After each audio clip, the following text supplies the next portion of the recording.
Здравствуйте! На канале АТВ продолжаются предвыборные дебаты в прямом эфире, и мы продолжим обсуждать тему о внутренней и внешней политике Молдовы. Сегодня у нас в студии Ирина Влах, кандидат в парламент Республики Молдова от партии коммунистов, Сергей Кошелев, кандидат в парламент Республики Молдова от партии Возрождение, и Сергей Чимпаеш, представитель от партии социалистов. Здравствуйте, рада видеть вас в нашей студии.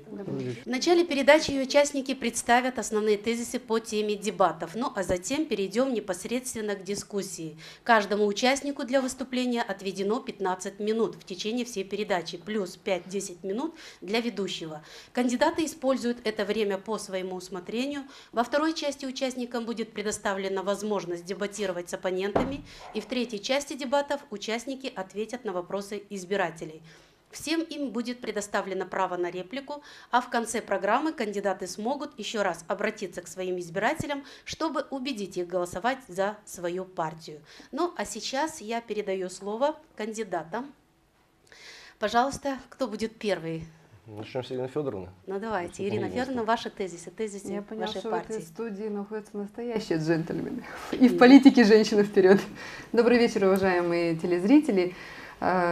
Предвыборная кампания практически находится на финишной прямой. Осталось всего лишь 3 недели. И партия коммунистов, как всегда, активно участвует в этой избирательной кампании. И, как всегда, выходит к вам, к избирателям с народной программой. Наша программа готовилась более полугода. Наша программа обсуждалась буквально во всех населенных пунктах нашей страны. Мы проводили более 5 круглых столов на территории всей страны, советовались с нашими избирателями, получали рекомендации. И в конечном итоге мы подготовили предвыборную народную программу. И основными тезисами нашей программы является искоренение коррупции и криминала.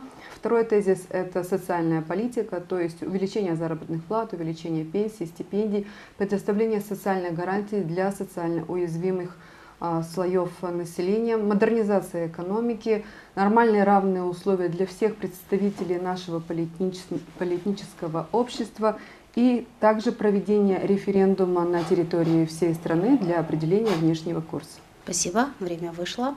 Ну, дальше пойдем по старшинству, наверное. Сергей Константинович, ваши тезисы. Добрый вечер. Я представляю партию социалистов не как кандидат, а исходя из собственных убеждений. Просто хочу помочь данной партии, потому как понимаю, что это единственная партия, которая держит курс на сближение с Россией. И основными тезисами данной партии являются это первое – это федерализация Молдовы. Из трех равных субъектов – это Гагаузия, Приднестровье и Молдова. Значит, социально направленная, в программе заложена социальная направленность данной партии именно на бесплатное образование, на развитие экономики. Господин Додон является экономистом, и мы понимаем, что экономика в Молдове очень в плачевном состоянии, поэтому в основе заложено именно развитие экономики. Значит, придание русскому языку межнационального языка. Значит, вот эти основные тезисы, поэтому я призываю поддержать партию социалистов. Спасибо, время вышло. И Сергей Петрович, ваши тезисы, вашей партии. Я начну с основных тезисов. В принципе, все перечислять не буду. Но основное – это активное развитие и расширение международных связей Республики Молдова со странами СНГ и в первую очередь с Российской Федерацией во всех сферах – экономических, политических, культурных. Также развитие международных отношений Республики Молдова со странами Евросоюза, но только на взаимовыгодных условиях. Хорошо, если все, то переходим к дебатам. И первый раунд всем участникам предоставляется по 5 минут. Вы уже используете по своему усмотрению. И мой первый вопрос. Как вы оцениваете внешнюю и внутреннюю политику, проводимые властями Молдовы за 23 года?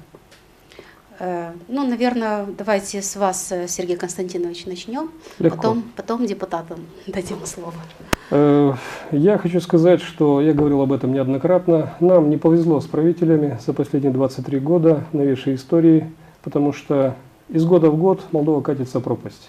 На сегодняшний день у нас половина людей вынуждены были уехать и уехали за рубеж в поисках работы, потому что складывается такое впечатление, что мы выбираем правительство, они, собственно говоря, работают против собственного народа. Вот. Потому как, если говорить о первом, допустим, вот в промежутке о первом президенте, то, к великому сожалению, при Снегуре была раздроблена страна, была война. Это осталось горечью, и до сих пор мы не можем собрать страну. И это самая большая проблема, из-за чего мы не можем нормально развиваться.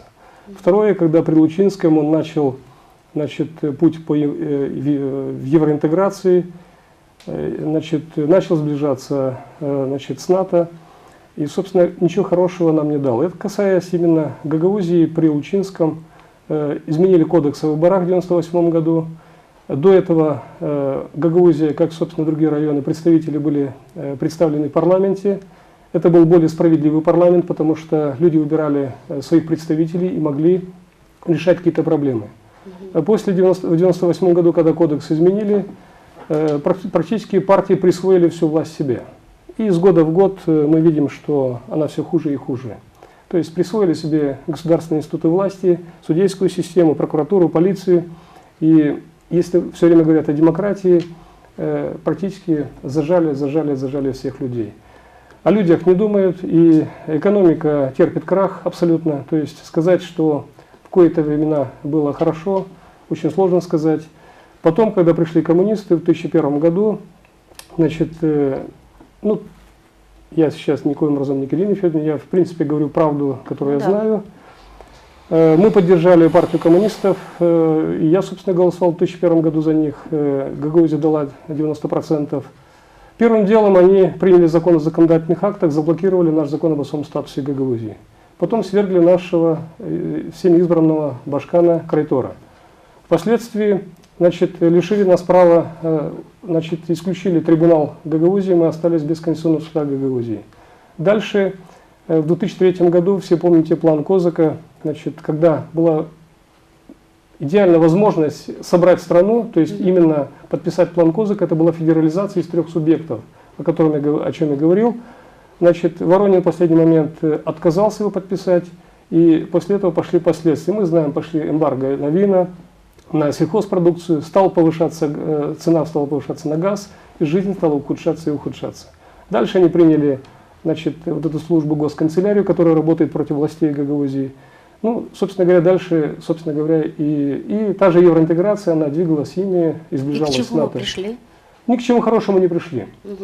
Сейчас, если говорим об Альянсе, который 5 лет последние, они не лучше предыдущих, может даже где-то хуже, то есть хвалить их нечем, потому что мы помним, в 2012 году они затеяли сделать ревизию закона об особом статусе Гагаузии, хотели, значит, вымыть все полномочия наши, и благо нам удалось сохранить. К великому сожалению, я хочу напомнить всем, что в 2012 году они приняли закон о равенстве шансах, то есть о недискриминации, коим образом, значит, сравняли права геев с правами нацменьшинств. То есть мы, как православные, мы этого не можем никак принять. И самое вот последнее, чтобы обозначить, подписали договор об ассоциации с Евросоюзом, и мы видим, что вот это решение, конечно, это крах для нашей экономики, невзирая на то, что люди в большинстве своем нуждаются в российском рынке, вопреки воле народа, они приняли такое пагубное решение, и последствия просто никто не может даже сегодня... Какой выход вы видите из всего этого? Я вижу в этом случае, что власть должна смениться, и почему я, собственно, сознательно пошел на то, чтобы поддержать партию социалистов, там, где я вижу, что специалисты, их поддерживает Россия, их поддерживает официально Москва, и, значит, только в тесных взаимоотношениях с Российской Федерацией мы можем поднять собственную экономику и улучшить благосостояние людей. Потому как то, что мы видим, постоянно говорят, нам дают гранты, поддержку, то есть нас заставляют просто кланяться и ходить с протянутой рукой. Мы не немощные люди, мы имеем возможность работать, у нас есть руки, ноги, мы умеем работать, и тут нельзя выделить ни молдаван, ни гагаузов, ни других людей национальностей, то есть все у нас работящие люди, которые живут в Молдове. Им нужно дать возможность работать, созидать, творить. Им нужно дать возможность, чтобы они свободно могли говорить на собственном языке. Значит, не ущемлять их правах и более-менее создать условия для того, чтобы люди просто элементарно могли развиваться. В противном случае, к великому сожалению, Молдова исчезает. Мы видим, что если такими темпами будут продолжаться, если останется вот даже эта власть нынешняя у руля, то вероятность велика, что Молдова потеряет свой суверенитет к 2018 году. Спасибо. Понятно. Ирина Федоровна, как вы оцениваете? Я не хочу давать оценку 23 годам. Почему? Потому что каждая избирательная кампания, она дает оценку предыдущим 4 годам. И тогда, когда люди выходят на выборы, они тем самым оценивают тех или иных правителей. Но просто хочу провести для наших избирателей небольшую оценку, сравнительный анализ, когда действительно с 1998 года, как только наша партия коммунистов стала участвовать во всех избирательных кампаниях, самая большая фракция в парламенте Республики Молдова была фракцией коммунистов.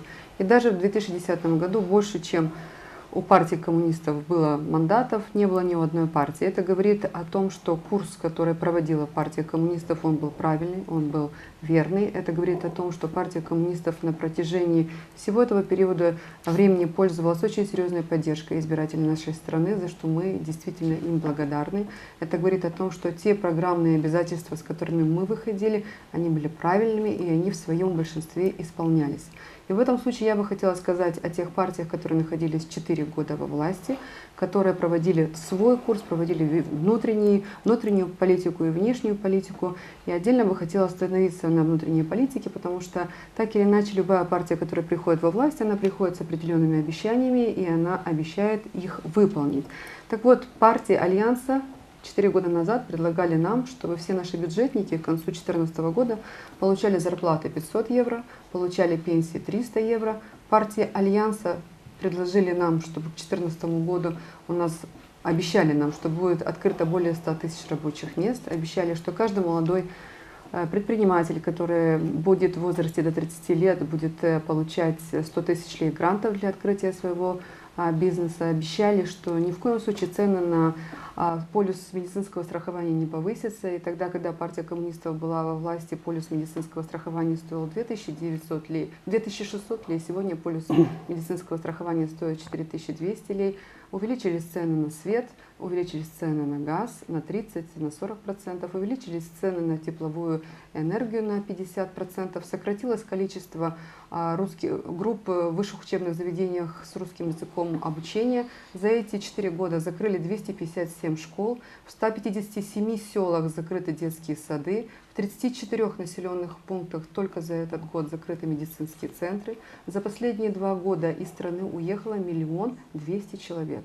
Это несколько моментов, которые в нашей стране за последние годы произошли. И в этом случае, конечно же, наш избиратель должен дать соответствующую оценку. Это первое. То, что касается внешней политики. Тот курс, который взял сегодня правящий альянс, с этим курсом не согласна наша партия. Мы неоднократно высказывались, потому что буквально по сегодняшний момент мы видим, что партии власти дискредитировали все институты власти. Если в 2009 году доверие к институту президентства, правительства и парламента было настолько высоко, избиратели, народ доверял институтам власти, то сегодня мы видим, что власть дискредитировала все институты власти. Единственное, кому сегодня доверяет народ, это церковь. Это говорит о том, что провластные партии сегодня настолько воруют, грабят простого избирателя и делят между собой бюджетные деньги, что люди просто-напросто уже абсолютно не доверяют им. Поэтому нам есть чем заняться. Мы знаем, как это сделать. В 2001 году мы взяли страну в очень серьезной кризисной ситуации. И тем не менее, к 2009 году страна развивалась нормально. Была экономическая стабильность, была политическая стабильность. Поэтому после того хаоса и бардака, который устроили сегодняшние власти, мы знаем, как ситуацию исправить. И тогда, когда мой оппонент говорит о том, что при партии коммунистов был снят Кройтер, еще какие-то моменты. Я хочу учесть один момент, что лидер его партии тогда, в тот период времени, был в нашей партии, соответственно, занимал тоже ответственные правительственные должности и точно так же, как и мы, несет ответственность за те моменты, на которые обращал внимание мой оппонент. Это первое. И второе, по Башкану Кройтеру. Я бы хотела поставить жирную точку в этом плане, потому что уже надоело говорить на эту тему. Господин Кройтер написал заявление. Это заявление видели все. Заявление по собственному желанию, по уходу. с должности Башкана Гагаузии и просто-напросто улетел послом в Швейцарию. А если его так, если вы считаете, что его изгнали, то, я не знаю, изгнание в Швейцарию достаточно интересное изгнание и по собственному желанию. Поэтому я считаю, что на этой теме спекулировать не надо, а надо конкретно отвечать за свои программные установки и каким образом мы их будем выполнять. Наша партия готова за свои дела ответить. Спасибо. И Сергей Петрович, как вы оцениваете? Я как оцениваю? В принципе, здесь много было сказано, я с многим соглашусь. Мы сейчас не будем искать виновных, будь то господин Дадон, будь то господин Воронин. Дело в том, что на сегодняшний день мы пришли к тому, что мы имеем. С этим надо каким-то образом бороться. И вы знаете, на сегодняшний день избиратель сам даст оценку той или иной партии, предпочтет он ту или иную партию, за кого проголосует, это его личное дело. Но тем не менее, партия левого толка, придя во власть, пройдя какой-то определенный барьер, у кого-то это может получиться, у кого-то нет, должны объединить все усилия, приложить все усилия к тому, чтобы нормализовать обстановку, которая сложилась у нас в Республике Молдова. То есть развить экономику, развивать отношения с Россией непосредственно, со странами СНГ. С 1 января 2015 года у нас стартует Евразийский экономический союз. Нам нужно проводить какие-то определенные переговоры, каким-то образом пытаться наладить помимо экономических еще и политические отношения. Ну, многие люди задают вопрос зачастую. Хорошо то, что было. За 23 года сторона пришла Увидели, к разрухе. Да, они увидели, соглашаются. Многие осуждают партии правого толка за те действия, которые они совершили. И люди зачастую задают один вопрос. Хорошо, вот вы партия левого толка. У всех у вас, скажем, что практически одна и та же идеология, да? Один и тот же вектор политический. А что же будет с Евросоюзом? В принципе, с Евросоюзом никто из нас, насколько я понимаю, партия социалистов, партия коммунистов, никто не отказался, и партия Возрождения, никто не отказался от экономических или политических отношений с Европой. Пожалуйста, как указано у нас четко и ясно в нашей программе, поддерживать отношения с Евросоюзом, но только на взаимовыгодных условиях. На каких, например? В взаимовыгодных условиях, то есть непосредственно, ну что скажем, в плане экономики, у нас аграрная страна. У нас промышленности особо нет. У нас есть перерабатывающая промышленность, консервные заводы, винодельческая промышленность. В принципе, на сегодняшний день из 250 тысяч тонн яблок у нас Европа закупает только в районе 40-50 тонн. Это нормально или мало? Это ненормально. Это ненормально. А абсолютно. сколько мы можем продать? Ну, в принципе, я думаю, что хотя бы в районе 50 тысяч тонн, но не 50 тонн, понимаете? Вот я вам привел цифру, 250 тысяч тонн. К чему пришли, что на сегодняшний день наши яблоки, у нас власти отчитываются, что вот столько-то было построено холодильных хранилищ, но этого недостаточно, хорошо, пройдет определенный период времени. Но яблоки не могут храниться 2-3 года в этих холодильниках, понимаете? Надо куда-то нашу продукцию сбывать, виноград, винодельческую продукцию, яблоки. Вы посмотрите, на сегодняшний день в России сложилась такая обстановка. Страны Евросоюза совместно с блоком НАТО пришли к единому мнению, пришли к тому, чтобы определенные санкции ввести по отношению к Российской Федерации. Да? К чему это привело? Привело к тому, что Россия на сегодняшний день стимулирует внутреннее товарозамещение. И Молдова могла бы очень хорошо сыграть на этом, понимаете, именно с Российской Федерацией. То есть сбывать туда свою мясную продукцию, молочную продукцию, сельхозпродукцию всю. Но Россия не хочет. Ну, Россия не хочет, но давайте каким-то образом вести переговоры. Я же ранее тому сказал, что надо вести какие-то определенные переговоры. И к этому должны стремиться наши власти, понимаете? Так мне кажется, что и власти не против, но что-то там у них не получается. Не получается, понимаете? Я сталкиваюсь с таким феноменом, что каждый год, не каждый год, а В последнее время, наверное. у нас систематически при проведении парламентских выборов к власти приходят одни и те же олигархи, которые доводят страну до того состояния, в котором она находится, благодаря самим же избирателям. То есть сам же избиратель себя заталкивает в ту трясину, в которой мы находимся, понимаете? И я не понимаю, в конце концов, до какой степени должно это все надоесть народу, чтобы он уже в конце концов осознал и понял. Может, просто избиратель не информирован о программах партии, например? Может, мало кандидаты ездят по селам? Ну, не знаю. В принципе, если сопоставить программу, как я раньше выразился, партии социалистов, партии коммунистов, нашей партии, я часто встречаю по населенным пунктам и представителей партии коммунистов, и представителей партии социалистов. Довольно-таки обширно все излагают программу, ознакомляют население с программой той или иной партии. Дело в том, что у нас на сегодняшний день бытует еще следующее. У нас принято народ покупать за бутылку масла, образно говоря, да, и за пачку риса, что не есть нормально.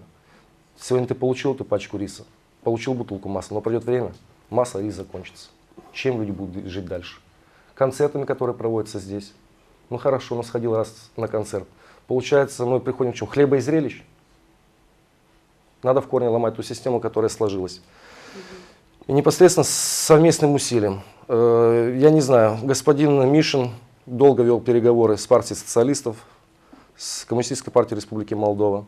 В итоге они не пришли к единому мнению о создании блока предвыборного. Но я надеюсь, что после проведения выборов, если определенные партии наберут какой-то барьер, пройдут этот барьер, вольются в парламент Республики Молдова, необходимо создавать коалицию. Спасибо. Ну, можно сказать, что время первого раунда у нас уже прошло, и переходим ко второму раунду. А второй раунд у нас вопросы оппонентам. Я думаю, что у вас уже возникли друг к другу вопросы. Поэтому, Сергей Петрович, давайте вам предоставим первые. Вопросы оппонентам? Да. Ну, я хотел бы задать вопрос Ирине Федоровне. Я ознакомился с вашей программой. Да, все, конечно, интересно в этой программе. Но мне интересен один момент. Почему руководство Российской Федерации на сегодняшний день поставило жирный крест на господина Вороника как на политике? А где написано, что есть официальная позиция? Есть, да, есть. И в соцсетях, и везде есть эта информация. Соцсети — это не официальная позиция, коллега. Я понимаю. Если есть официальная позиция, то, знаете, мы сегодня выходим на избирательную кампанию и говорим с избирателем Республики Молдова, потому что мы живем в нашей стране. Мы управляли страной с 2001 по 2009 год, и мы никуда не убегаем. Мы знаем, как нужно руководить страной. У нас всегда были хорошие взаимоотношения с нашими внешними партнерами. Владимир Николаевич Воронин в период своего правления, тогда, когда он был президентом страны, более 40 раз встречался с Владимиром Владимировичем Путиным. Они совместно подписали более 120 международных соглашений. И я считаю, что это очень серьезные показатели в период правления. Сегодня мы находимся в оппозиции, и я не вижу смысла вообще говорить о том, есть какая-то официальная позиция, нет. Потому что на самом деле официальной позиции нет, мы не во власти, мы сегодня являемся оппозиционной партией. Спасибо. Если вас ответ устраивает, реплик нет? Нет. Можете второй вопрос задать второму оппоненту. Ну, в принципе, я воздержусь пока от вопросов. Спасибо. Тогда, Сергей Константинович, ваши вопросы. У меня вопрос будет тоже к Ирине Федоровне, потому что я, собственно говоря, ни к Мишину, ни к Тарлеву не знаю даже, что задать. Ирина Федоровна, знаете, вот я работаю в экономике, занимаюсь чисто производством много лет, значит, ну, чтобы более точнее, почти 20 лет. Все процессы, которые происходили, я переживал провалы в экономике, я все это очень четко, хорошо помню и знаю. Значит, и вот о чем я ранее сказал, что в 2003 году, когда не был подписан план Козака, начались очень большие проблемы для экономики Молдовы. Значит, впоследствии, в 2008 году, перед выборами, парламентскими выборами, ваша партия, когда была у власти, вы искусственно снизили курсы евро и доллар. То есть я хочу напомнить, когда за евро давали 13 лей и меньше. То есть фактически, если можно вопрос. Сейчас закончу. Фактически, в принципе, сотни миллионов долларов выкачали у людей, у экономики. Скажите, пожалуйста, я убежден, что большего ущерба, чем партия коммунистов, не нанесла. Вы считаете, что ваша партия имеет сегодня моральное право, чтобы народ опять быть у власти, чтобы народ поддержал вашу партию? То, что я считаю, я убеждена, что мы имеем моральное право, потому что те безобразия, вы все не можете забыть одну простую вещь, что мы уже 5 лет не во власти. Вместо того, чтобы критиковать партии правого толка, партии, которые нас действительно ввели в такую ситуацию, когда Извините, нам сегодня стыдно говорить о том, что наши политики в первую очередь думают о том, какой закон принять, закон о равенстве шансов, они думают о том, чтобы поднять пенсии и заработные платы. Вы все сидите и копаетесь в правлении партии коммунистов. И именно в этот период времени господин Дадон, который возглавляет вашу партию, был министром экономики, был первым вице-премьером. Я думаю, что вам надо было начать задавать вопросы именно ему, потому что именно тогда он управлял экономикой нашей страны, задавал тон экономики нашей страны. Если вы считаете, что это результат того, что наша партия не имеет права приходить к власти, значит, это в первую очередь должны сказать своему лидеру, который действительно это совершил и точно не имеет морального права выдвигаться как экономист на должность кандидата в депутаты парламента Республики Молдова. Надо Спасибо. сначала Если- осмотреться Реплика вокруг можно? себя. Да, если есть Ну, реплика. так вы думаю. знаете, насчет, вы будьте поаккуратнее своими уколами в том плане, что я знаю, кто вокруг меня. Я хочу вам сказать более Не, ну, точно. Дадон был министром Реплика, экономики. послушайте, вы прекрасно понимаете, что там всегда с 2001 года и по сей день единолично решает все Воронин. 7-й понимаете? год. Поэтому Кто вы министр там, экономики? извините, вы там А есть кто Дадон. премьер-министр? Послушайте, не имеет значения. Премьер-министр госпожа Не Гречанная, имеет значения абсолютно. которая представляет сегодня Ну, вашу партию. Послушайте, не имеет значения. Министр экономики вы мне- господин Дадон. Послушайте, я хочу сказать, что я не могу сказать, что мы не подопытные кролики. Народ Молдовы не подопытные скажите кролики, чтобы Дадону. человеку, который, в принципе, разрушил экономику, Правильно. уничтожил, просто-напросто, я вам хочу открытым текстом заявить, что много судеб погубил, потому что люди уехали. И сегодня ему 73 года, ему доверить людей опять, чтобы эксперимент проводить на людях. Вы об этом? Кто у Причем нас тут был Дадон? министром экономики в 2007 очень правильно, году? очень правильно. Дадон А кто грамотный у нас- экономист. Правильно. И почему он создал ситуацию, я которую еще вы раз поднимаете? объясняю вам, что вы прекрасно понимаете, что вы там ничего не решаете, кроме... Там все решает один Воронин. Вы все это прекрасно Так значит, понимаете. и Дадон ничего не решал тогда? Он решал как экономист. Но принципиальные вопросы принимал решение всегда Воронин. Вы это прекрасно знаете. Как он мог быть под решением Воронина, когда Вы он все это возглавлял хорошо понимаете, весь Ирина Федоровна. Вы экономический- знаете с первого дня, как вы пошли в парламент. Вы вы- просто не знаете, я вам скажу другой момент. Я переживаю все это, потому что я каждый год миллионами плачу налогов. Вы в жизни не платили столько налогов, понимаете? Вы не брали ответственность, вы не брали кредиты. Вы можете просто красиво говорить. А вы возьмите ответственность, потом я с вами поговорю. Даже в 2008 году, когда у меня моя компания несколько, там, более 10 Сергей миллионов Константинович, ущерба если у вас получила. есть личные Нет, проблемы, у вы меня их не не личные должны проблемы. выносить в политику. Послушайте, у меня... Сергей Константинович, каждый Я должен вам заниматься говорю, в этой жизни меня своими возмущает вещами. несправедливость Дома и возмущайтесь. обман постоянный вашей партии. Дома Понимаете? Вы, возмущайтесь. извините, дурите людей. Поэтому я говорю, что вы не имеете морального права приходить во власть, потому что вы Избиратели, абсолютно дискредитировали да. власть сами, в первую очередь. Я сейчас про эту власть вообще не говорю. По ним отдельная история. Я говорю о вас, о вашей партии. Вы не имеете морального права, потому что вы разрушили экономику, понимаете? Вот то, что все беды есть, в основе заложено именно в вашей партии. Спасибо. У Если у Сергея вас есть Константиновича, реплика, да, у меня реплика. У него пожалуйста. есть серьезные внутренние личные комплексы, которые он решил выместить. У меня комплексов нет, уважаемые. Значит, я могу давайте. досказать? Да нет, я вас лично не трогаю. госпожа Комплексы. ведущая. Не, извините, не надо мне говорить какие-то комплексы. Я полноценный человек. Если у вас есть комплексы, говорите о них сами. Одну секундочку, сейчас реплику предоставим Ирине Федоровне, потом я вам Ну я предоставлю. понимаю, но пожалуйста, пусть не оскорбляет. У нее если комплексы есть, пусть она сама об этом говорит. Ирина Я Федоровна, вполне пожалуйста, полноценный ваша человек. Сергей Константинович, каждый должен заниматься своим делом. Кто-то должен заниматься бизнесом, вы это умеете делать, продолжайте этим заниматься. Кто-то должен заниматься политикой. Я умею это делать, я буду заниматься Вам кажется, политикой. что вы умеете. Это Сергей первое. Константинович, одну секундочку. Второе. Пусть выскажется Ирина. Я еще раз повторяю, я, пожалуйста, прошу вас, не умалять достоинства лидеров вашей партии и всегда помнить о том, что госпожа Гречанная была премьер-министром, которая отвечала за все вопросы внутренней и внешней политики. Господин Дадон, лидер вашей партии, был министром экономики, первым вице-премьером, и очень часто вы заявляете о том, что у вас лучшие экономисты в вашей партии. Так пускай ваши лидеры, которые являются лучшими экономистами, ответят за свой период деятельности, сколько они управляли страной. И им задавайте вопросы, Всё, уважаемые. спасибо, а то у вас на третью часть остается мало. Если вы хотите добавить реплику, пожалуйста, очень коротко. Нету реплик. Ну все, хорошо. Тогда переходим Нет, к самое следующему. интересное, когда повышали зарплаты в 2007-2008, они говорят, что это дело... За счет чего повышали, Нет, извините, зарплаты? Из Ролики, собственного кармана, что ли, давали ролики деньги? социалистов показывают, Извините. что повысили зарплаты и пенсии в 2007-2008 году, это сделала Гречанная. А ту проблему, которую вы подняли, это сделал Воронин. А вот Извините, эти двойные стандарты вы платили давайте зарплату оставьте. из наших денег, то, что мы, налогоплательщики, платили в бюджет. Вы не собственного кармана давали деньги, поэтому не нужно Я вообще говорить, что никому вы ничего не делали давала. какое-то одолжение. Я вообще А в не отношении того, что вот когда будут Дадон и Гречана самостоятельно, я абсолютно убежден, что они смогут принести очень большую пользу для народа Молдовы. Вы показываете, что это абсолютно марионеточные политики. Это вам так кажется. Вы это Вы обозначили. Уважаемые не судите так, участники, Елена Что у них Ивановна. нет ни своего мнения, у них нет своей позиции. Вы свое имеете мнение? Они вечно вот держите при были себе. под Так, кем-то. уважаемые Мне участники, хотелось бы еще время. один вопросик задать Хорошо, кому? госпоже Ирине Влах. По одному вопросу, вы уже задали ей вопрос. Ну, я один задавал, вы сказали, если есть вопросы, можно добавить, в принципе. Нет, второй вопрос по одному? второму оппоненту. Мгм. Коллеги, я поняла, Понял, что вам нравится понял. мне задать вопрос. Ну вы потому что в парламенте. Серьезно, да? Нет, суть не Я в этом. такой же кандидат, как и они.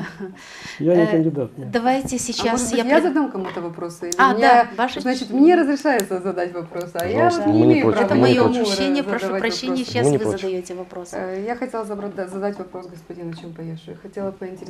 Он наверняка, когда пришел сюда, хорошо познакомился со всей деятельностью членов своей партии, лидеров своей партии. Хочу спросить, почему господин Дадон 16 марта проголосовал за господина Тимофти, который до сих пор идентифицирует себя как румын и ратует за объединение Румынии с Республикой Молдова?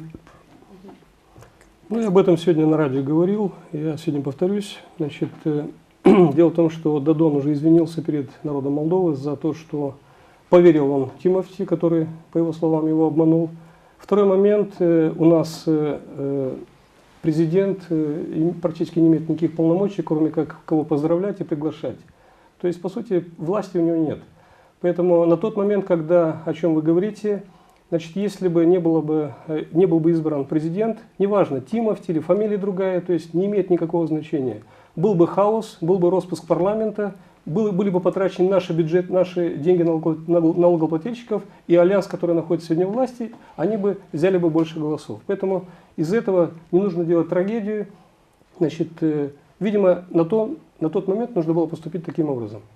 Есть То есть реплика? Да, то есть Устраивает вы ответ? считаете, что он сделал очень правильно, когда сохранил проевропейский альянс во власти еще 2 года и потом еще проголосовал за проевропейское правительство Лянка. Вы сегодня говорите ближе к России, а 2 года назад ваш лидер партии сохранил у власти проевропейскую партию. То есть где настоящая ваша позиция? Тогда, когда вы сохраняли во власти проевропейский альянс, или когда вы сегодня просто перед выборами я вам отвечу на ваш вопрос, что вы хотите Ирина быть Федоровна. рядом с Россией? Ирина Федоровна, я вам отвечу на ваш вопрос вполне спокойно. Значит, не проевропейский, вы хотели тогда взять реванш. То есть вы хотели, чтобы был распуск парламента, вы хотели взять реванш, я отвечу. А вы хотели оставить у власти Плохотнюка, Лупу и Филата, и их в 2009 оставили. году, уважаемый, дайте скажу, в 2009 году, когда у вас было 60 мандатов, вы, извините, тупо сдали власть. И потом хотели взять реванш. Регулируйте свою речь. Ну так я вам говорю, как есть. Регулируйте свою Я речь. же не сказал, что вы тупо, я сказал, тупо сдали власть. Сдали власть просто. Ну, Спасибо. я поняла, что вы сохранили у власти проевропейский альянс, а сегодня обманываете людей, что вы хотите быть поближе к России. Спасибо. Ирина Федоровна, второй оппонент. Есть У меня нет вопрос? вопросов к возражению. Мгм. Ну что ж, тогда переходим к третьей части наших дебатов. А в третьей части я предлагаю посмотреть видеоопрос, ну а потом будете комментировать, пожалуйста, опрос.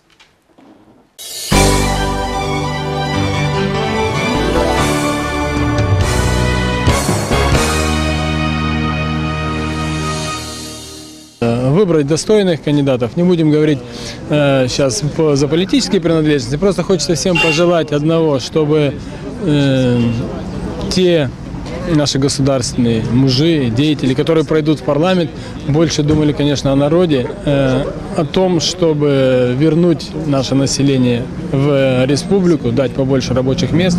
Ну, естественно, для этого есть разные рычаги, там и уменьшение налоговых льгот и так далее. То есть пожелать им быть поближе к народу. Виноградарство всегда всю жизнь в Молдавии и в советские времена, и после этого периода всегда Молдавия держалась на винограде, на вине. Сейчас, конечно, большие проблемы. Цены очень низко упали, и людям невыгодно содержать виноградники. Лично я имел много виноградников для меня, как для учителя. Но я в этом году решил выкорчевывать виноградники, потому что совсем не перспективно нету перспективы в этом деле. Чем дома? Пенсионерка. Пенсионерка. Как живется сегодняшний? Ой, очень плохо, очень плохо. На лекарства не хватает, на еду не хватает. 800 лей получаем, мне куда это деньги деть? Скажите, пожалуйста. А вот как голосовать, всех выбирайте нас. А никто пенсию не поднимает нормально. Люди не обеспечены, не имеют наличных денег, потому что молодежь выехала, остались старики, пенсионеры, дети. Я 8 лет как на пенсии. Тяжело нам живется пенсионерам. Муж у меня инвалид первой группы, лежачий, все делает под себя. Вся его пенсия уходит на памперсы. Моей пенсии не хватает, только хватает так, на минимальный прожиточный минимум, так сказать. Тяжело живется, не можешь позволить себе ничего, так сказать, лишнего. Очень много идут средств на приобретение медикаментов. Медикаменты дорожают. Идешь в аптеку один раз, вот сейчас недавно заболела, были как бы один укол стоил 33 лей, сейчас смотрю 40 с чем-то лей. Очень тяжело, очень тяжело. Они думали о людей, о жизни, как быть, чтобы дети работали здесь у нас в Молдавии. Не то, что они за границей кто-то едет, они там тоже свои семьи имеют. Они не могут и старикам помогать нормально, потому что имеют свои семьи, и неудобно мне самой уже просить от них. Должны взять два вектора и держать связь с Евросоюзом и с Россией, потому что наш товар идет в Россию, и не надо портить отношения ни с теми, ни с этими. Мы должны быть нейтральным государством, которое должно извлекать выгоду и с той стороны, и с этой стороны, и думать о селе. Будущему депутатскому корпусу благоразумие, забота о населении, чтобы люди наши вернулись домой, чтобы был в каждом доме покой, уют и тепло.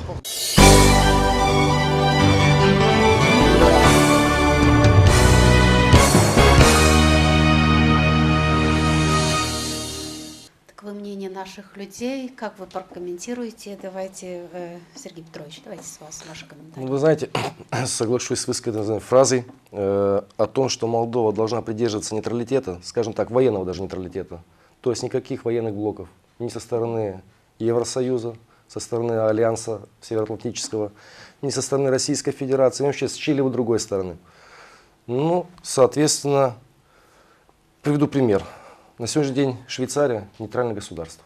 Несмотря на те все санкции, которые были выдвинуты в отношении Российской Федерации, она продолжает сотрудничать с Российской Федерацией и на 11%, да, чтобы я не ошибся, да, на 11% повысила поставку своих товаров на территорию России. Но люди хотят жить лучше, да? Что в ваших программах предусмотрено для этого? Как сделать, чтобы они жили получше, больше пенсии? Что больше, да, начнем с пенсии. Дело в том, что на сегодняшний день минимальный прожиточный уровень у нас, по-моему, если я не ошибаюсь, 1327 лей, да? Примерно так, да. А средняя пенсия 1025 лей, кажется, да? Или сколько? Средняя, да. Средняя, да. То есть получается факт налицо, что на сегодняшний день это средняя пенсия. Минимально 600, и как человек может прожить, получая 600 лет пенсии, отдав себя всецело государству, проработав всю жизнь, 30 лет, ну, без разницы, там, 25 лет, 35 лет, и получая 600 лей, не достигая даже 50% вот этой минимального прожиточного уровня. Но я считаю, это правильная экономическая реформа правительства.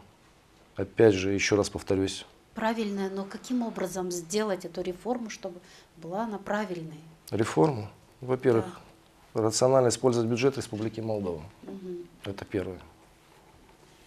Во-вторых... По вашему мнению, как используется бюджет? Куда тратятся? Ну, знаете, на зарубежные поездки, на новые автомобили? Даже на новые автомобили. И на многое другое. И в первую очередь рационально использовать бюджет. Во-вторых, борьба с коррупцией. Что вы предлагаете? В ваших программах есть что-то связанное с борьбой? По борьбе с коррупцией у нас как бы четко не отмечено еще пока. Мы думаем, в принципе, когда уже вольемся в парламент, будем совместно с партиями левого толка обсуждать данную проблему, каким же образом именно бороться эффективно с коррупцией. А в каких областях вы видите эту коррупцию? Где у нас больше проявляется? У нас коррупция проявляется больше всего в отмывании тех денег, которые направлены на те или иные нужды. Сплошь и рядом. И по развитию Гагаузии, что у вас там предусмотрено, тоже расскажите. Ну, по развитию Гагаузии у нас конкретно ничего четко не изложено, как для всей Молдовы, понимаете, как для всего молдавского государства. Сохранение русского языка как межнационального, дальше защита этнических меньшинств. В принципе, особо. Да. Спасибо. Ирина Федоровна, ваши комментарии. Ну, я, во-первых, хотела бы поблагодарить всех тех, кто выступил в ваших опросах, потому что очень правильные вещи говорили люди, именно те вещи, которые пропустили, можно сказать, через себя, с чем они сталкиваются.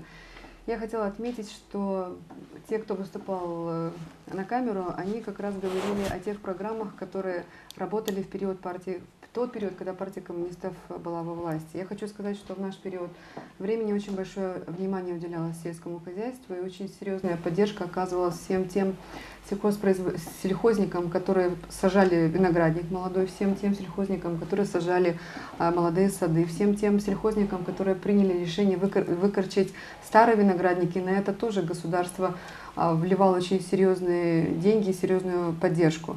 Если говорить о пенсии, то пенсия сегодня у нас повышается нашими правителями на 3, 5, 7, не более процентов. В период правления партии коммунистов пенсия повышалась на 20, 25 и до 30% доходила. И в программе нашей партии мы определяем, что мы будем повышать пенсию, одновременно будем ее индексировать не один раз в год, а будем индексировать ее 2 раза в год. Это будет 1 апреля, это будет 1 октября. Я хочу сказать, что... На сколько процентов? Средний процент будет 25%. Я хочу сказать еще, женщина говорила о том, что вот она муж у нее инвалид, и хочу напомнить, что в 2008 году партия коммунистов обеспечивала возможность выплаты индексации всем социально уязвимым категориям населения. Я говорю о 350 тысяч человек, которым помогали и платили компенсацию за дрова, за свет, за газ. В этом году этого нет?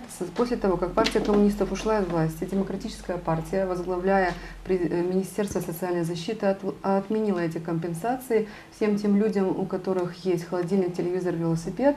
Госпожа Булига заявила о том, что эти люди очень хорошо живут, поэтому помогать им абсолютно не стоит. Приватизировали более 200 государственных предприятий. Все эти государственные предприятия являются прибыльными сегодня, то есть мы отменим все эти приватизации, особенно что касается Банка де Экономии, что касается аэропорта. Вот цены на лекарства действительно выросли в разы, более того, качество лекарств желает быть лучшим. С чем это связано? Партия коммунистов, когда была во власти, было создано государственное предприятие «Фармака», которое производило лекарства здесь, у нас в Республике Молдова, и существовал государственный контроль за качеством лекарств. Как только партия Альянса пришли к власти, они «Фармака» приватизировали и, соответственно, вместо необходимых лекарств стали подсыпать просто-напросто белый порошок и очень много другого. Поэтому мы все эти проблемы очень хорошо знаем, мы знаем, как с ними справляться и знаем, как сделать так, чтобы качество жизни простого человека стало намного лучше. Спасибо. И Сергей Константинович, ваши комментарии. Ну, то, что мы увидели, на самом деле, это обыденно каждый день, эти проблемы всех людей. И здесь я 2 года назад еще говорил, когда приезжал министр экономики, тогда был Лазар, я ему сказал, что, понимаете, мы на грани, понимаете, экономика на грани полной разрухи. То есть мы на грани, точка невозврата уже, что мы не сможем ее восстановить. Нам нужны очень амбициозные проекты. Для того, чтобы делать амбициозные проекты, о чем говорили, что субсидии, они мизерные, что были, сегодня же они чуть больше, они не дают возможности нормально развиваться. То есть, говоря с цифрами, если сегодня в фонде субсидирования тогда было 300 миллионов, сегодня это 500 или 600, то нужно, чтобы их было 10-15 миллиардов как минимум на протяжении нескольких лет для того, чтобы посадить сады, посадить виноградники, построить холодильники, остановить отток людей. А к нам дать в Грузии работу. эти субсидии попадают? Безусловно, безусловно. Попадают, да? Значит, и здесь я хочу сказать, что на прошлой неделе были в Москве, мы встречались на серьезном уровне, не буду сейчас говорить, и нам четко сказали, что если вы даже себе представления не имеете, если будет, значит, социалисты возьмут большинство, либо в союзе с кем-то, повернуться лицом к России, то мы настроены очень серьезно, то есть дать очень серьезные инвестиции на инфраструктуру, на дороги, на развитие, открыть рынки для того, чтобы мощным образом поднять экономику. То есть для нас, вот я считаю, что на этом этапе это было бы единственным спасением, потому что теми темпами, которым мы сейчас даже вот пусть предлагают, исходя из собственного бюджета, как бы экономно ни подходили, значит, мы быстро подняться не сможем. У нас нет времени. Время упущено полностью. То есть слишком много лет прошло, люди ни во что не верят. Для того, чтобы остановить отток, нужны мощнейшие вливания на развитие экономики. И Россия готова? Да, она готова, абсолютно она готова. Тут, говоря другими словами, тут нужны миллиарды долларов вложить для того, чтобы пошел моментальный рост. Но Евросоюз тоже дает? Есть, они не дают. Они дают, мы не понимаем, куда они дают, потому что мы слышим о каких-то грантах, слышим о каких-то проектах, куда, что, народ об этом не знает, мы ничего не видим. Реально, если говорить о Гагаузии, значит, здесь в партии социалистов в программе заложена федерализация, то есть субъект с четко определенными правилами, то есть своими финансовыми, экономическими вопросами. То есть мы могли бы получать нормальные деньги на развитие и смогли бы остановить то падение, которое мы сегодня имеем. Только через развитие экономики можно поднять благосостояние, в том числе и пенсии, и выплаты пенсии, то есть можно нарастить только за счет развития экономики. По-другому нет. Невозможно, потому что это закон жизни. Скажите, а почему вот тогда Россия перед выборами столько запретов для Молдовы? Это вы знаете, они же предупреждали, что если вы подпишете договор об ассоциации, то мы для защиты собственного рынка. То есть получается, что Евросоюз свои товары может под видом молдавских поставлять беспрепятственно в Российскую Федерацию. Они предупреждали. Даже на Украине мы видим эти события, они тем не менее взяли, отодвинули еще на год. Наши поспешили впереди планеты всей побыстрее подписать, ратифицировать. Для чего? Чтобы уничтожить собственную экономику. Их Россия предупреждала, то есть тут вина не в Российской Федерации, вина нашего правительства абсолютно. В чем вы видите минусы Евросоюза? Я не говорю, что мы всецело должны только повернуться в Россию. То есть мы должны, конечно, торговать и с Европой, и с Китаем, со всеми странами. Но с учетом вот геополитики, так как вот сейчас мы видим, что Америка имеет очень серьезное влияние, и вот это восточное партнерство, значит, куда нас пытаются, извините, за уши тянуть, она, конечно, нас раскалывает на части. То есть, если бы мы свободно могли бы выбирать, как вот сказал коллега, то да, но я боюсь, что наши власти не самостоятельны для того, чтобы они сами могли что-либо выбирать. Поэтому здесь опыт показывает за последние 200 лет, как мы живем вместе с Россией, только вместе с Россией мы живем благополучно. Поэтому для нас, повторюсь, спасение только быть с Россией. И, соответственно, торговать и хоть с тем же Китаем, торговать и с Америкой, торговать с Европой тоже. Спасибо. Ирина Федоровна, ваше мнение, Евросоюз или таможенный союз? Если Евросоюз, в чем там минус? У нас есть очень четкая позиция, обозначенная в программе нашей партии. Как только мы придем во власть, в соответствии с законодательством, мы назначим дату референдума, проведем референдум, посоветуемся с народом, так как сделали мы здесь в автономии. И по результатам референдума будем совместно с народом принимать решения. Но изначально хочу заявить о том, что когда проводился референдум в Гагаузии, наша партия и я лично агитировали за то, чтобы все наши избиратели вышли и проголосовали за таможенный союз. Но в Гагаузии, по-моему, все партии работали за демократы, референдум. либерал-демократы на это не работали. Хорошо, и ваше видение. Хотели реплику? Реплику небольшую, да, поддерживали, Ирина Федоровна тоже выступала, вопросов нет. Но я хочу просто обозначить, когда говорят, что партия коммунистов инициировала, инициатива партии коммунистов у нас лежит, документ можем представить, для того, чтобы мы вышли с законодательной инициативой, то есть провели референдум, чтобы нам народ дал право выйти с законодательной инициативой парламента о проведении республиканского референдума. То есть мы имеем такое право, поэтому, извините, мы бы выглядели бы посмешищем. Поэтому инициатива не принадлежит партии коммунистов, инициатива принадлежит Народному собранию, и это достояние всего народа Гагаузии. Ирина Федоровна, есть реплика? Да, я вообще не понимаю, о чем мы здесь сидим и перетягиваем одеяло. Кто инициировал? Я не говорила о том, кто инициировал. Я сказала о том, что мы участвовали Ну, у в вас референдуме. везде, в рекламных ваших, везде указано, что У вы нас это рекламы сделали. нет. Вот даже госпожа ведущая сказала, почему нет рекламы. У нас есть программа, в которой указано, что мы проведем референдум. Я сейчас не говорю об инициативах, я говорю о том, что мы все работали, позиция нашей партии была за таможенный союз. Сергей Петрович, ваше видение. Евросоюз, таможенный союз. Начнем с Если того, что да, референдум было бы плюсы-минусы. очень даже правильно, но хотелось бы, чтобы он был очень прозрачным, проведение этого референдума. Что Но вы касается... тоже участвовали, ваша партия в Гагаузии. В Гагаузии? Мало участия? Мы не видели. Нет, нет. Мгм. Ну, Сергей молодой политик. Да, поэтому- в принципе, когда проводился референдум, я еще в партии не находился, не вступил еще в Понятно. ряды партии. Ну, наверное, пошли и проголосовали. Ну, за референдум, соответственно. На референдуме за... Уже как житель Да. Гагаузии Ну, просто. скажем, потому что не таможенный союз, это Евразийский экономический союз. Так как таможенный союз все на себя уже исчерпал, и сейчас он как бы на новой стадии. Конечно же, мы сами прекрасно видим, и это видят люди, телезрители, которые каждый день смотрят телевидение. Это на всех каналах вещается. То, что происходит на сегодняшний день в Польше, хотя Европа умалчивает об этом, но некоторые каналы все-таки показывают все, что происходит там. С сельским хозяйством. Дело в том, что у нас страна аграрная, понимаете? И вести какие-то экономические отношения в сфере сельского хозяйства с Европейским Союзом, ну это бессмысленно, понимаете? Пока. Та же Польша на сегодняшний день, они сами не знают в связи с теми санкциями, как Россия выдвинула контрсанкции, да? Они сами не знают, куда им девать свою продукцию. Видите, как люди бастуют в Польше, как они бастуют в Испании, в Португалии, в Италии, сплошь и рядом по всей Европе. Почему? Потому что на сегодняшний день большая часть продукции сбывалась непосредственно на территории Российской Федерации.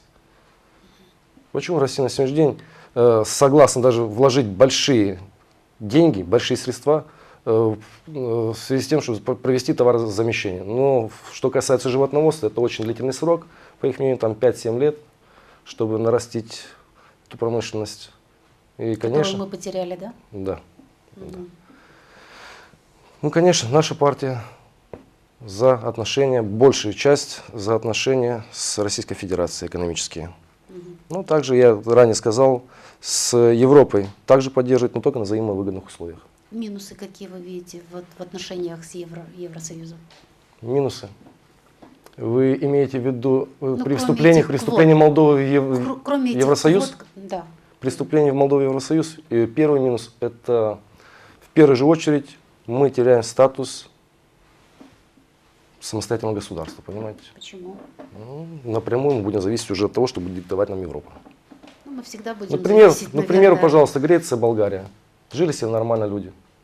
Страны развивались, была нормальная стабильная экономика. После вступления в Евросоюз вы прекрасно видите, что там происходит. И все это видят. Народ довели до нищеты, безработица. Ну, мы и так нищие, мне кажется. Ну, я привожу, к примеру, страны, Нас которые куда еще вступили в доводить? Евросоюз. Болгария и Греция. И чем это закончилось. С Россией что нас ждет? С Россией что нас ждет? В первую очередь, что ждет от нас Россия? Начнем с этого. Как мы себя поведем, понимаете? Потому что вести по такому же курсу, как до сих пор политики вели. Наглядный пример, что Россия вела сегодня эмбарго на поставки молдавской сельскохозяйственной продукции на территорию России.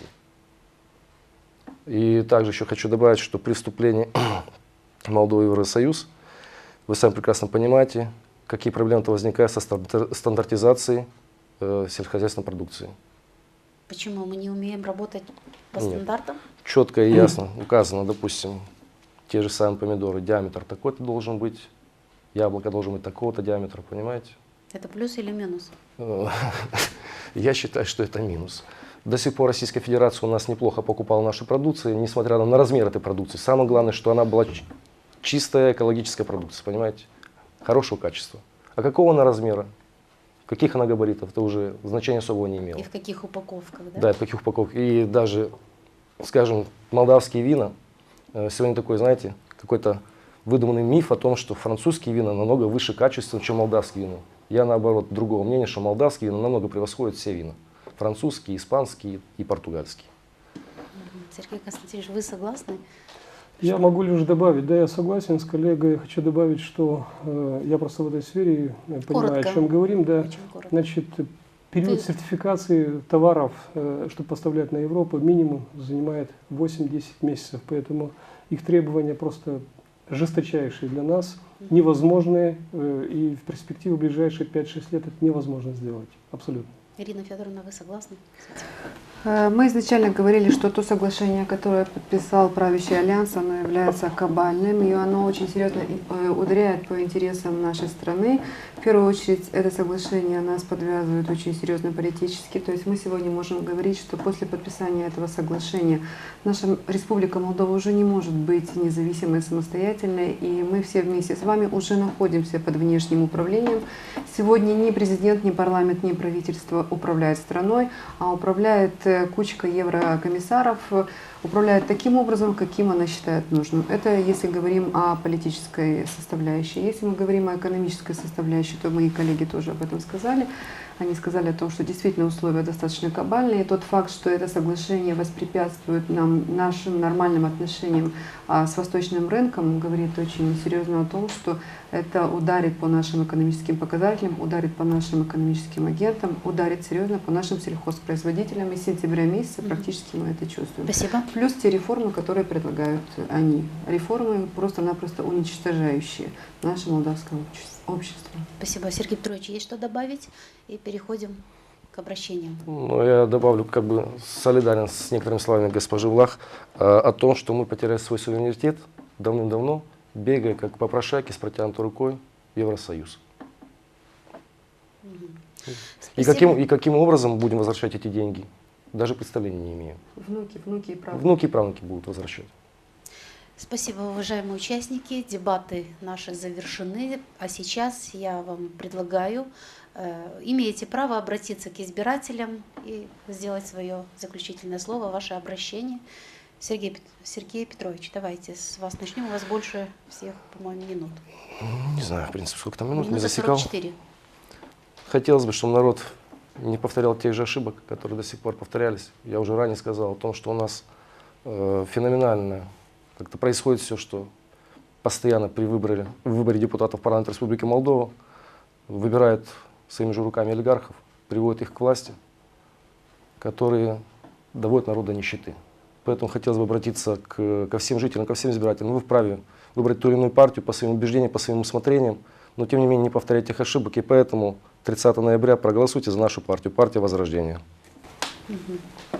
Спасибо, у вас есть еще минута. Вы можете продолжить, если желаете. Ну, в принципе, достаточно. Но если будут и реплики, то можете добавить. Ирина Федоровна, ваше обращение. Уважаемые избиратели, я призываю вас всех выйти 30 ноября к избирательным участкам и сделать правильный выбор для себя в первую очередь.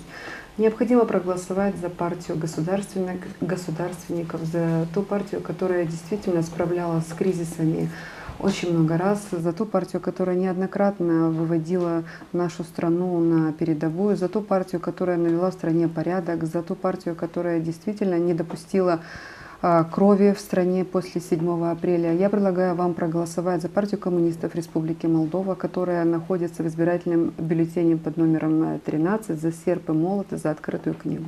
Спасибо. И Сергей Константинович, ваше обращение. Уважаемые жители Гагаузии, я обращаюсь к вам с просьбой поддержать партию социалистов на выборах в парламент 30 ноября, потому как Москва официально поддерживает только данную партию. У нас есть возможность наконец-то объединить страну посредством федерализации и собрать страну. Партия социалистов под номером 9 в списках. Значит, прошу поддержать данную партию. Спасибо. И Сергей Петрович, можете добавить к вашим обращениям, если имеете желание. Хочу добавить следующее, что дело в том, партия Возрождения, она существует 2 года, но еще в парламентских выборах не участвовала, это первое участие в парламентских выборах. Как всегда, как говорится, в бой первый раз тяжело идти. Но я думаю, что мы достаточно осветили программу нашей партии по населенным пунктам. Люди знают логотип нашей партии, что на себя представляет этот аист с крылом в виде кисти винограда. Поэтому, кто услышал о нашей партии, ознакомился с ее программой, голосуйте. Спасибо. Ну что ж, уважаемые участники, уважаемые телезрители, отведенное время для дебатов подошло к концу. Напомню, что в сегодняшних дебатах приняли участие Ирина Влах, кандидат в парламент Республики Молдова от партии коммунистов, Сергей Кошелев, кандидат в парламент Республики Молдова от партии Возрождение, И Сергей Чимпаеш, представитель от партии социалистов. Спасибо вам за участие. Следующие дебаты смотрите на нашем канале в четверг, 13 ноября, со следующими кандидатами в парламент Республики Молдова. Политическая партия «Патрия», «Патрия. Демократия в действии» и «Зеленая экологическая партия». Дебаты провела Елизавета Ротарь. Спасибо вам за внимание. Оставайтесь на канале АТВ. А вам, уважаемые участники, спасибо за участие.